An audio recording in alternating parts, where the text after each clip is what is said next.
Family is not just about blood. It's not just about being born by blood. It's about how you interact and react and love. Jesus loved me. He loves me every single day, and He's made me part of His family through adoption.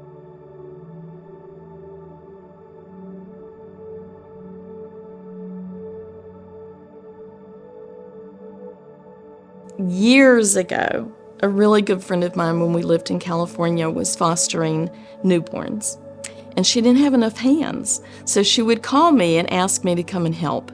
And there were a few times I'd spend the night with her and, get up with the baby in the middle of the night and, help her just take care of the foster babies. We ended up in Florida full-time.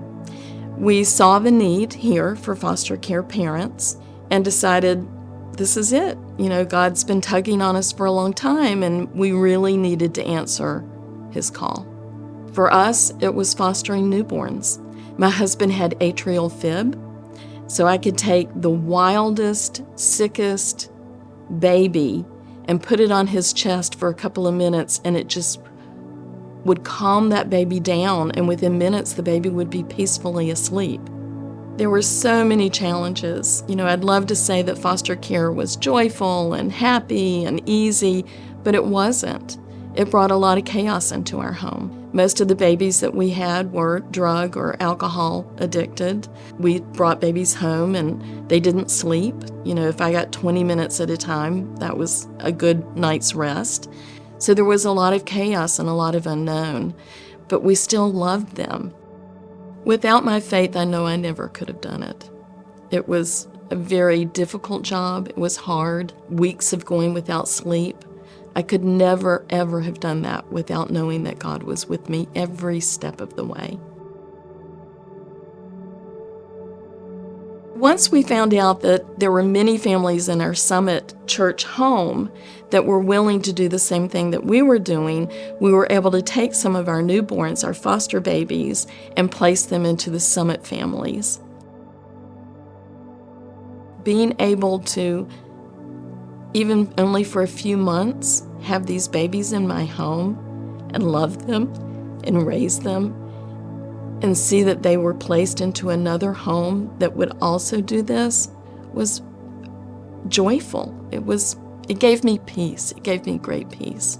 So after fostering for a number of years and having 12, 13 newborns in our home, I got sick and I was not able to take care of the babies anymore. My husband was not able to take care of the babies because he was taking care of me. But during that time, we knew that we didn't want to stop completely, and we had several people, including a judge or two, that asked us to move over to the guardian ad litem side.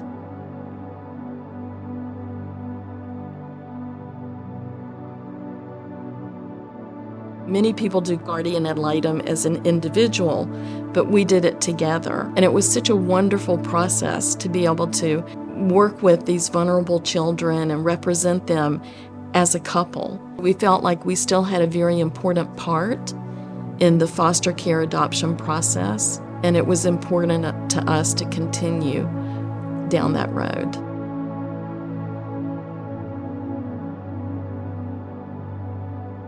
At my husband's celebration of life, we had 30 nieces and nephews that came from all over the United States to be there. We had foster care families. We had families that had actually adopted some of our babies, and they all spoke about how my husband changed their lives, how he made them want to be better fathers, how they wanted to be part of the foster care and adoption program. It makes my heart warm to know that he was able to do that just through love and understanding and sharing God's word. I never dreamed that when I started foster care and brought the babies to this church, that this family would do what it's done. I mean, I'm in awe at what Summit Church has been able to do through the grace that God's given it. So I know that there's a spot for each and every one of you.